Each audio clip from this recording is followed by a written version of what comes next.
قال: يا إبليس، ما منعك أن تسجد لما خلقت بيدي؟ أستكبرت أم كنت من العالين؟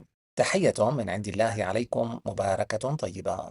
ترى من هم العالون المذكورون في ختام هذه الآية؟ هل هم مخلوقات يرضى الله عنها كما يقول البعض اليوم، أم هي على العكس من ذلك؟ لنعرف الجواب الدقيق ولكي لا نكون من المتجرئين على كتاب الله، قمت كالعادة بدراسة جميع الآيات دراسة عميقة، ومن ثم خرجت بالنتائج التالية. إن مشتقات كلمة علو المتضمنة لمعنى العلو تنقسم في المصحف إلى مصطلحات جاءت بمعنى حميد وتستخدم في المديح، ومصطلحات أخرى جاءت بمعنى سلبي وتستخدم في الذم. ولا تهنوا ولا تحزنوا وأنتم الأعلون إن كنتم مؤمنين، وتلك الأيام نداولها بين الناس. إن كلمة الأعلون هنا تمدح المؤمنين وتخبرهم أنه لا داع للحزن والهوان، فأنتم في نظر الله الأعلون. فالمؤمن لا يحزن مهما كانت نتيجة الحروب، فكل أمر المؤمن إنما هو خير. إذن كلمة الأعلون تخبرنا أن قيمة المؤمنين في نظر الله عالية جدا، وهي تصف قيمتهم المعنوية، أي قيمتهم الماورائية، أي قيمتهم ما وراء المادة. لكن لماذا لا يكون معنى الأعلون أنهم سينتصرون في الحرب؟ لأن لفظ الأعلون تحديدا لم يأتي في سياقات ترجح هذا المعنى، وإنما العكس. فالآية التي تلت الآية الأولى هنا لم تذكر نتائج وعواقب الانتصار في الحرب، بل على العكس، ذكرت أن الحرب تارة ينتصر فيها مؤمنون وتارة غير مؤمنين، وتلك الأيام نداولها. أي أن الآية ليس هدفها طمأنة المؤمنين بأنهم سينتصرون حتما، وإنما طمأنتهم بأنهم ما داموا مؤمنين فمهما كانت نتيجة الحرب فستكون خيرا لهم ولدينهم ولشخصيتهم وهكذا. لكن ما مناسبة طرحي لموضوع العلو هذا؟ السبب هو أن ذاك المجرم الذي حدثتكم عنه من قبل، والذي اشتهر من بين سارقي بحوث القناة بأنه يسرق بحوثا بأكملها من قناتي، من مثل أطروحة الربوبية، ويبدو أن هذا المسكين حاول أن يضيف شيئا للأطروحة التي أعجبت الناس وصنعت له جمهورا، فأضاف مثلا أن الأنعام هم بشر غير مؤمنين كما سبق وذكرنا. لكنه لم يقف عند هذه المهزلة، بل أضاف أيضا أن كلمة العالين في الآية التي افتتحنا بها الحلقة، أم كنت من العالين، إنما تشير إلى جماعة من القياديين من أهل السماء، أي كما نتحدث نحن عن الملأ الأعلى. فهو اعتبر أن العالين هم شيء من هذا القبيل أيضا، وجعل تفسير الآية بالتالي نحوا مما يلي: أن ربنا يقول لإبليس: أستكبرت أم كنت من العالين؟ بمعنى أن هل سبب امتناعك عن السجود لآدم هو التكبر، أم أنك ترى نفسك من الشخصيات السماوية العظيمة؟ وكلمة العظيمة هنا أي كما هي عظمة جبرائيل وميكائيل بالنسبة لنا أو نحو من ذلك. وعلى الرغم من أن تفسيره هذا يعارض القرآن 100%، وينم عن استهتار كبير وإجرام كعادته، إلا أنني لم أر من داع لأرد عليه طوال المدة الفائتة كي لا أجعل له من قيمة. لكن المضحك في المسألة هو أن شياطين الإنس العاشقين لتدمير القرآن باسم محبته أصبحوا يعلقون تحت فيديوهاتي بغضب وعتاب أن لماذا لا تتكلم عن العالين وعن عظمتهم، وكأنني أخفي سر مخلوقات خطيرة، وكأن كبيرهم هذا هو الوحيد الذي ذكر حقيقتها. فوجدت أن لا بأس من أن أرد عليهم لأقيم عليهم الحجة يوم القيامة. فلا تهنوا وتدعوا إلى السلم وأنتم الأعلون والله معكم. كذلك كلمة الأعلون في هذه الآية تحمل الفكرة ذاتها التي شرحناها اليوم. فأوجس في نفسه خيفة موسى: قلنا لا تخف إنك أنت الأعلى. كذلك هنا كلمة الأعلى تطمئن موسى إلى أنه في نظر الله أعلى قيمة من هؤلاء السحرة، وبالتالي لا داعي للخوف، فمهما كانت النتيجة فهي خير، ولن يحدث شيء خارج عن سيطرة الملأ الأعلى، فلا داعي لأن يخاف مما يراه من ألاعيب السحرة.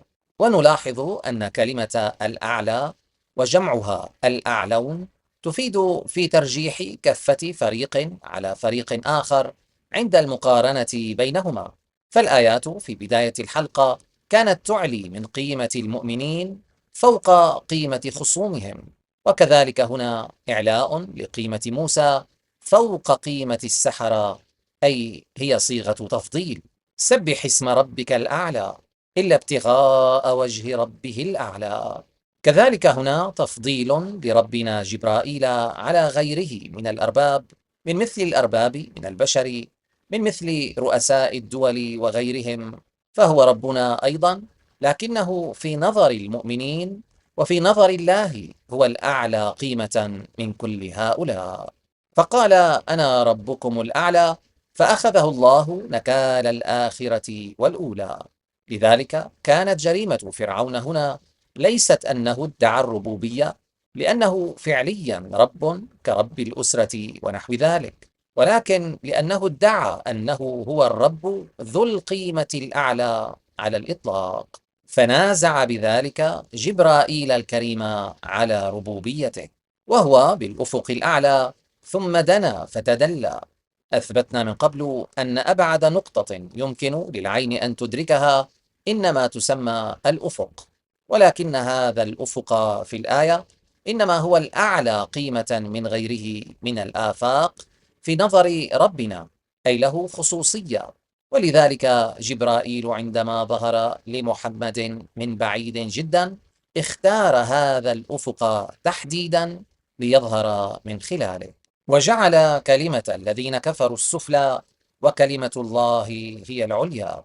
أما كلمة العليا هنا فهي الاشتقاق المؤنث لكلمة الأعلى، وكلمة الله بلا شك هي الأعلى قيمة في نظر الله من كلمات غيره. وكما تلاحظون فكلمة الأعلى أو الأعلون إنما هي صفة نسبية ترجح شيئا وتفضله على شيء. فموسى مثلا عندما تم وصفه بالأعلى فهذا لا يعني أنه أفضل مؤمن في التاريخ، وإنما المقصود أن قيمته أعلى من قيمة السحرة وقبل إيمانهم تحديدا، لذلك هو وصف نسبي وليس مطلقا. إذن الرد الأول على ذلك المجرم الذي ادعى أن العالين هم مخلوقات فاضلة وصالحة، أقول لو كانوا كذلك لتم وصفهم بالأعلون وليس العالين، لأن الأعلون تم مدحهم في المصحف جميعهم كما رأينا، بينما العالون فتم ذمهم كلهم.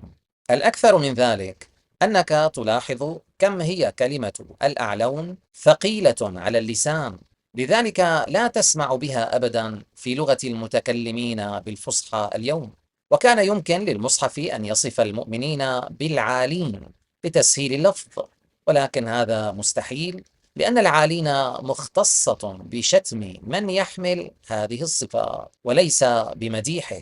لا يسمعون إلى الملأ الأعلى ويقذفون من كل جانب. من جهة ثالثة، فسواء كان يقصد ذلك المجرم بأن العالين هم من الملأ الأعلى أم هم طبقة أعلى من الملأ الأعلى، ففي كل الأحوال فكلمة الأعلون هي الأنسب لوصفهم، لأنها شبيهة جدا بصياغة عبارة الملأ الأعلى. فالأعلى والأعلون فكرتهما هي ذاتها، ووصف موسى بأنه الأعلى ووصف المؤمنين بأنهم الأعلون إنما سببه هو أنهم سينضمون إلى الملأ الأعلى، فالملأ الأعلى هو الأعلى قيمة في نظر الله مقارنة ببقية المخلوقات العاقلة التي اختارت طريق الضلال، ولذلك هو أيضا وصف بالأعلى. لكن ماذا تقول لمن يريد تدمير الإسلام من داخله ويدفعنا إلى تقديس العالين الذين في الواقع إبليس هو واحد منهم، كما سنرى في الحلقة القادمة؟ فهذا المجرم المدعي لتدبر المصحف يدفعنا عمليا لأن نكون من عبدة الشياطين. إن الله كان عليا كبيرا، وأن الله هو العلي الكبير. في هاتين الآيتين تم وصف الله سبحانه بأنه علي، وهذا هو الاشتقاق الثاني من اشتقاقات العلو، ويختلف عن اشتقاق الأعلى السابق بأن عليا يوصف به من كان عالي القيمة رفيع الشأن، ولكن بذاته وليس اكتسابا، أي منذ أن كان موجودا كان بكل هذه العظمة، ولم يكن أقل من ذلك يوما ثم سعى إلى هذه المرتبة حتى اكتسبها، وإنما هو ذاتي القيمة. فكلمة العلي تكررت مرات كثيرة مع الله، بينما كلمة الأعلى فتكررت مع ربنا جبرائيل، ولم يحدث العكس ولا مرة واحدة. وبما أن لا شيء يكون عبثا في المصحف، فلا بد أن كلمة العلي تمثل قيمة ذاتية، بينما الأعلى فقيمتها مكتسبة. وأنتم تذكرون أني أخبرتكم من قبل بأن الاحتمال الأكبر والأرجح هو أن ربنا جبرائيل لم يصل إلى ربوبية هذا الكون إلا بعد أن مر بمراحل مشابهة لما نمر به اليوم، أي أنه لولا أن اختار طاعة الله بإرادته الحرة ثم استمر بتطوير نفسه ومجاهدتها إلى أن تفوق على أقرانه في زمن معين، لما استحق الانضمام إلى الملأ الأعلى، بل وأصبح رئيسهم بعد ذلك. أقول لكم اليوم إن هذا الاحتمال لم يكن لدي ما يمكنني من الجزم به، ولكن بعد فهمنا لمشتقات العلو اليوم أصبح هذا الاحتمال أشد تأكيدا. من جهة أخرى، فبعد أن فهمنا معنى العلو ومعنى كلمة علي، فأنا أستبعد تماما أن يكون النبي محمد قد أقر علي بن أبي طالب، قد أقره على اسمه هذا وحتى آخر حياة النبي. أنا أستبعد هذا تماما، فاسم علي هو اسم مشهور ما قبل الإسلام، فأن يعلم النبي معنى علي في المصطلحات القرآنية ويترك لعلي هذا الاسم حتى آخر حياة النبي، فهذا أستبعده تماما. لذلك لا أنصح أحدا اليوم بأن يسمي هذا الاسم اسم علي. الله العزيز الحكيم، وهو العلي العظيم، وما كان لبشر أن يكلمه الله إلا وحيا، إنه علي حكيم.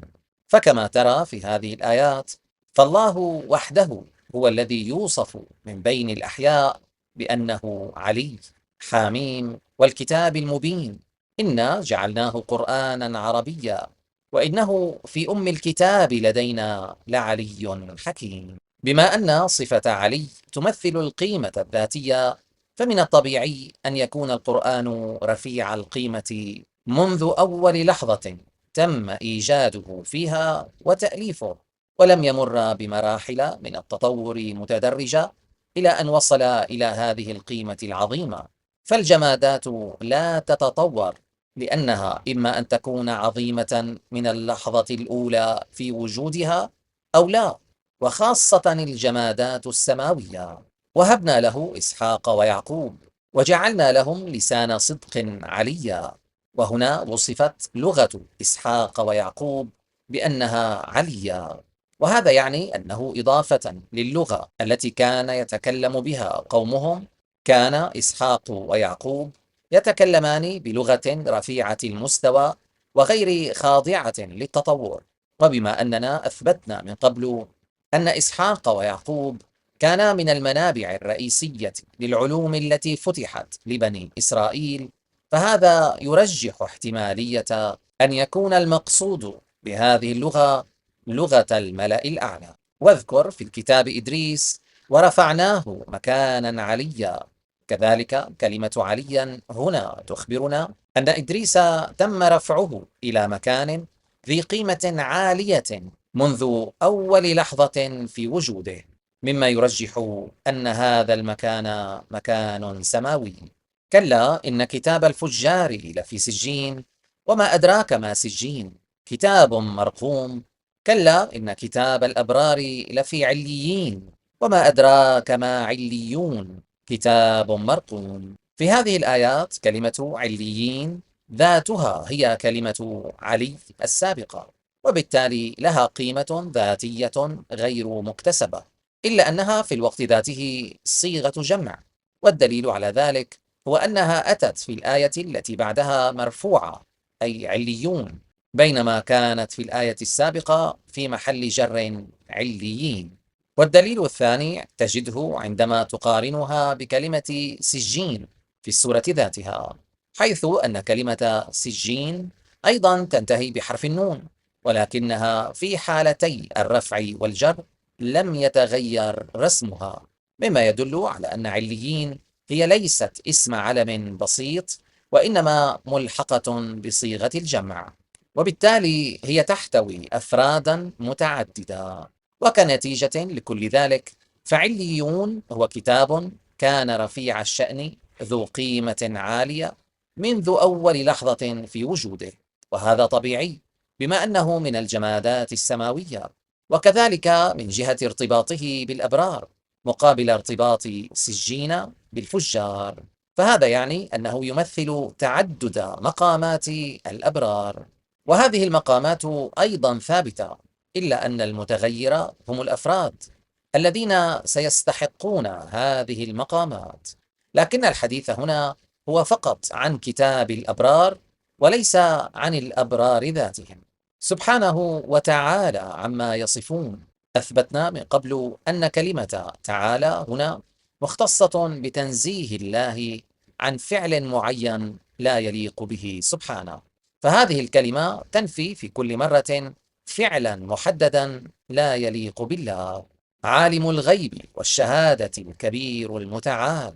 أما كلمة المتعال هنا فهي صيغة مشتقة من كلمة تعالى السابقة، فهي تعطي المعنى ذاته، ولكن بفارق، هو أنها تعني علو الله سبحانه عن جميع الأفعال التي لا تليق به، أي أنه في حين أن كلمة تعالى تنفي فعلا معينا، فكلمة المتعال تنفي جميع الأفعال التي لا تليق به دفعة واحدة وبشكل مطلق، ولا يكون هذا إلا لله، ولا تنسب هذه الكلمة إلا لله.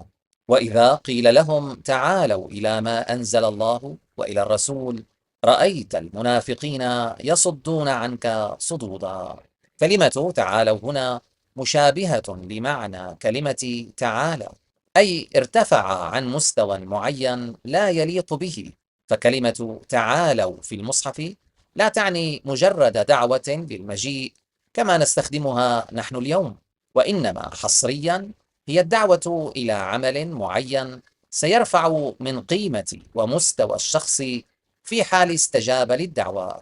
وقد ذكر معجم مقاييس اللغة شيئا من هذا القبيل أيضا، فهؤلاء في الآية لو استجابوا للدعوة وانصاعوا لما أنزل الله فسيرتفع مقامهم في نظر الله. وبهذا نكون قد شرحنا المعاني الإيجابية الحميدة للعلوم في هذه الحلقة، ولكي لا نطيل عليكم نؤجل شرح المعاني السلبية السيئة للعلوم إلى الحلقة القادمة، والحمد لله رب العالمين.